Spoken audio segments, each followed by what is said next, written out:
میں نے اپنی زندگی میں پہلی مرتبہ حاضری دی ہے اس جلسے میں، لیکن محسوس ہوتا ہے کہ یہ اسلامیہ انٹر کالج کا دوسرا عرس اعلیٰ حضرت ہے۔ اتنے علماء کا اس منبر پر جمع ہونا بریلی شریف کے بعد یہ پیلی بھیت کا ہی حق ہو سکتا ہے۔ اللہ تعالیٰ یہ چہروں کو سدا سلامت رکھے۔ اس عرس کی کچھ خصوصیات ہیں، اس لیے اس میں یہ رونق ہے اور یہ روحانیت ہے۔ بے شک بے شک، اس لیے کہ ہم نے بزرگوں سے سنا ہے جس کام کی ابتدا خلوص و للہیت کے ساتھ ہوتی ہے اس کام میں ہمیشہ برکت ہوا کرتی ہے۔ بے شک، اور اس عرس کا انعقاد کسی عام شخص نے نہیں کیا، تاجدار اہل سنت مفتی اعظم ہند نے قائم کیا۔ کیا بات! ان کے حکم کے مطابق عرس اعلیٰ حضرت پیلی بھیت شریف میں یہ منعقد ہونے لگا۔ میرے اپنے علم کے مطابق 48 سال اس کو گزر چکے ہیں۔ اس منبر پر پتہ نہیں کتنے اولیاء اکرام آئے ہوں گے۔ بظاہر جو شکلیں آپ کے علماء کی جو نظر آتی ہیں، نہ پوچھ ان خرقہ پوشوں کو ارادت ہو کل دیکھ ان کو، یہ دے بیضہ لیے بیٹھے ہیں اپنی آستینوں میں۔ کیا بات! واہ! وقت کے اولیاء کرام آئے اور گئے، اس منبر سے آپ سے مخاطب بھی ہوئے ہوں گے۔ اللہ تعالیٰ اس منبر کو ہمیشہ سلامت رکھے۔ آمین۔ اور دوسری بات یہ ہے کہ اتنے بڑے بڑے علماء یہاں پر بیٹھے ہوئے ہیں، ان کے بیچ میں مجھ جیسے بونے آدمی کو بٹھایا گیا۔ میری عمر تو ابھی ان سب سے شرف تلمذ حاصل کرنے کی ہے، طالب علمی کا زمانہ ہے میرا ابھی بھی، لیکن علماء کے ساتھ بٹھایا گیا۔ مجھے ایک عجیب سا احساس ہو رہا تھا، لیکن ساتھ میں بیٹھنے کے بعد یہ یقین اور بڑھ جاتا ہے کہ جس کے دائیں بائیں آل رسول اور نائب رسول ہو، انشاءاللہ اب دنیا کی باطل طاقتیں اس کا کچھ نہ بگاڑ۔ ویسے تو میں میدان میں اترنے کے لیے ہمیشہ تیار رہتا، لیکن جب علماء کو آس پاس دیکھتے ہیں تو ہمت میں 100 گنا اضافہ ہوتا ہے، سبحان اللہ! حوصلوں میں اور اضافہ ہوتا ہے۔ اور ان علماء اور سادات کا سایہ ہم پر ہمیشہ قائم رہے۔ یہاں پر موجود وہ علماء موجود ہیں جن کے سامنے میری عمر بھی علم بھی بہت تھوڑا سا ہے، ان کے فیوض سے اللہ تعالیٰ مجھے بھی مالا مال فرمائے۔ تیسری ایک بات اور، میں اپنی تقریر شروع کرتا ہوں اس سے پہلے ناظم اجلاس ہیں یا پھر آپ کے مولین خاص ہیں جنہوں نے سپاس نامہ پڑھا یا پھر ہمارے متعلق جو بیان کیا، بہرحال انہوں نے میری ایک گمشدہ زندگی کو بیان کیا ہوگا، ورنہ من آنم کے من دانم۔ اعلیٰ حضرت فاضل بریلوی کا وہ شعر جس کو میں بہت قریب سے پڑھتا بھی ہوں اور چاہتا بھی ہوں، جو اعلیٰ حضرت نے فرمایا تھا، نہ مرا نوش ز تحسین نہ مرا نیش ز تعن، نہ مرا نوش ز تحسین نہ مرا نیش ز تعن، نہ مرا کوش بمدح نہ مرا ہوش زمیں، منم و کنج خمولی کے نہ گنجت دروئے، منم و کنج خمولی کے نہ گنجت دروئے، جزے من کتاب و دوات و قلم۔ اعلیٰ حضرت فرماتے ہیں کہ مجھے کسی کی تعریف سے کوئی غرض نہیں اور کسی کی برائی کرنے کی پرواہ بھی نہیں۔ ہم نہ کسی کی تعریف کے خواستگار اور نہ کسی کی مذمت سے ہم خائف۔ اعلیٰ حضرت کا یہ مشن یہ تھا کہ ہمارا مذہب ہمارا مسلک تو یہ ہو کہ اگر میرے رسول راضی ہیں تو میری پوری کائنات ہے، نبی پاک صلی اللہ علیہ وسلم راضی ہوں۔ بہرحال میں برائی نہیں کر رہا ہوں، لیکن یہ منبر ہے صاحب عرس کی سیرت بیان کرنے کا۔ مجھ جیسے کو اگر یہاں پر بیان کیا گیا ہے تو میرے عزیزوں، یہ انعام و اکرام میں سمجھ کر کے اس کو رکھ لیتا ہوں، اور یہاں سے جو کچھ بھی عطا کیا گیا ہے اللہ تعالیٰ اسے مجھے سنبھالنے کی توفیق عطا فرمائے۔ آئے میں آپ کے سامنے یہ بات عرض کروں کہ قرآن کچھ لوگوں کے متعلق کہتا ہے کہ انہوں نے اللہ سے کیا ہوا وعدہ پورا کر دیا۔ اللہ سے کیا ہوا وعدہ پورا کر دیا، وہ کون لوگ ہیں؟ رجال صدقوا ما عاهدوا اللہ علیہ۔ اللہ سے کیا ہوا وعدہ تم سب نے بھی کیا، ہم سب نے بھی کیا ہے۔ اللہ سے کیا ہوا وعدہ پورا کرنے کا مطلب یہ ہے کہ اس رب ذوالجلال نے یوم میثاق میں ارواح سے، تمام کی روحوں سے یہ پوچھا تھا الست بربکم، کیا میں تمہارا رب نہیں ہوں؟ سبوں نے جواب دیا تھا بلا وربنا، کیوں نہیں، تو ہمارا رب ہے۔ یہ اللہ سے کیا ہوا وعدہ ہے، اور اس رب کی رضا کے ساتھ دنیا میں زندگی گزارا تو گویا کہ اس نے اپنے رب سے کیا ہوا وعدہ دنیا میں بھی پورا کیا۔ یہ چند ہی لوگ ہوتے ہیں، چند ہی لوگ ہوتے ہیں جو اللہ تعالیٰ سے کیا ہوا وعدہ دنیا میں بھی نبھا کر کے جاتے ہیں۔ میرے عزیزو، انہی اشخاص میں ہم نے حضور امانت اعلیٰ حضرت علامہ قاری امانت رسول صاحب قبلہ کی زندگی کو دیکھتے ہیں، جن کی زندگی کو میں نے جتنا محسوس کیا یا دیکھا، بس ایک پیر کی حیثیت سے نہیں دیکھا بلکہ ایک عاشق رسول کی حیثیت سے دیکھا۔ اللہ تعالیٰ نے اسم و مسمہ بنایا تھا، اور ان کے والد نے سرکار مفتی اعظم ہند رحمۃ اللہ تعالیٰ علیہ کی دعا سے اگر نام امانت رسول رکھا تھا تو زندگی بھر انہوں نے رسول اللہ کی امانت کو اپنے سینے سے سجایا تھا۔ بہت اچھا حضرت، ماشاءاللہ، زندگی بھر، اور یہی اصل زندگی ہے، یہی اصل زندگی ہے۔ مصطفیٰ کریم کی امانتیں تم سب کے پاس بھی ہیں، وہ نبی پاک کی سنتیں ہیں، وہ نبی پاک کے اخلاق و کردار ہیں۔ اگر ان امانتوں کی حفاظت کرو گے تو اس عرس میں آیا ہوا ہر زائر امانت رسول بن کر کے جائے۔ بہت اچھا، بہت اچھا حضرت۔ ہر زائر اگر یہ وعدہ کرے کہ میرے پاس حضور کی جو امانت ہے وہ حضور کی سیرت ہے، حضور پاک کے اخلاق ہے، نبی پاک کی سیرت، ان کے اخلاق و کردار امانت ہے، اگر اس امانت کو تم نے زندگی میں پورا کر دیا تو میرے عزیزو، ایک امانت رسول کا عرس ہو رہا ہے، کل کو ہر امانت رسول کا عرس ہوگا، سب امانت رسول ہوں گے۔ اللہ تعالیٰ اسم با مسمہ جس طرح انہیں بنایا، ان کے عرس کی برکت سے ہمیں بھی امانتیں سنبھالنے کی توفیق عطا کرے۔ بہت اچھا حضرت۔ میرے عزیزو، میں یہاں پر تقریر زیادہ کرنے کے لیے حاضر نہیں آیا، بڑے بڑے علماء یہاں موجود ہیں، بڑے بڑے خطبہ مقررین، یوں ہی سمجھ لیں عرس اعلیٰ حضرت میں بریلی شریف میں کون سا مقرر نہیں آتا جو منبر پر بیٹھتا نہ ہو، اور ہر ایک تقریر کے جوہر دکھانے نہیں، اعلیٰ حضرت کا فیض اٹھانے آتا ہے، ہر ایک اکتساب فیض کے لیے آتا ہے۔ وہی صورت یہاں پر بھی نظر آتی ہے۔ عظیم خطبہ کو میں نے دیکھا، مولانا عمران حنفی صاحب بیان کر رہے تھے، یہ تو اتنے سینئر ہیں کہ ہم ابھی ہماری داڑھی مونچھ بھی نہیں تھی جب ان کی تقریریں سنتے تھے۔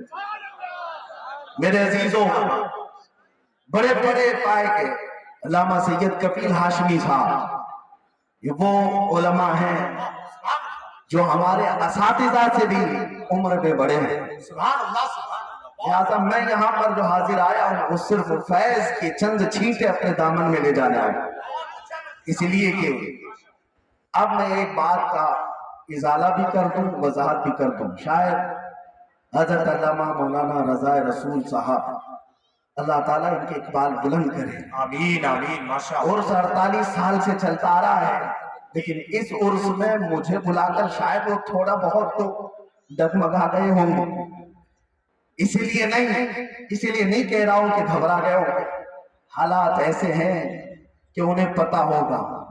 کچھ لوگوں نے ہماری امیج ایسی بنائی ہے کہ یہ کٹرواد ہے، یہ بھڑکاؤ باتیں کرتے ہیں۔ ہاں، بہت سارے لوگ صرف یہی چیز دیکھنے کے لیے آتے ہیں۔ میرے عزیزو، ہماری پوری ہسٹری موجود ہے، ہماری پوری تاریخ موجود ہے۔ ہم اس شہر میں یا اس وطن میں مہمان بن کر کے نہیں آئے۔ ہاں، یہ ہمارا اپنا دیش ہے، ہمارا اپنا وطن ہے، اس سے ویسے ہی لگاؤ ہے۔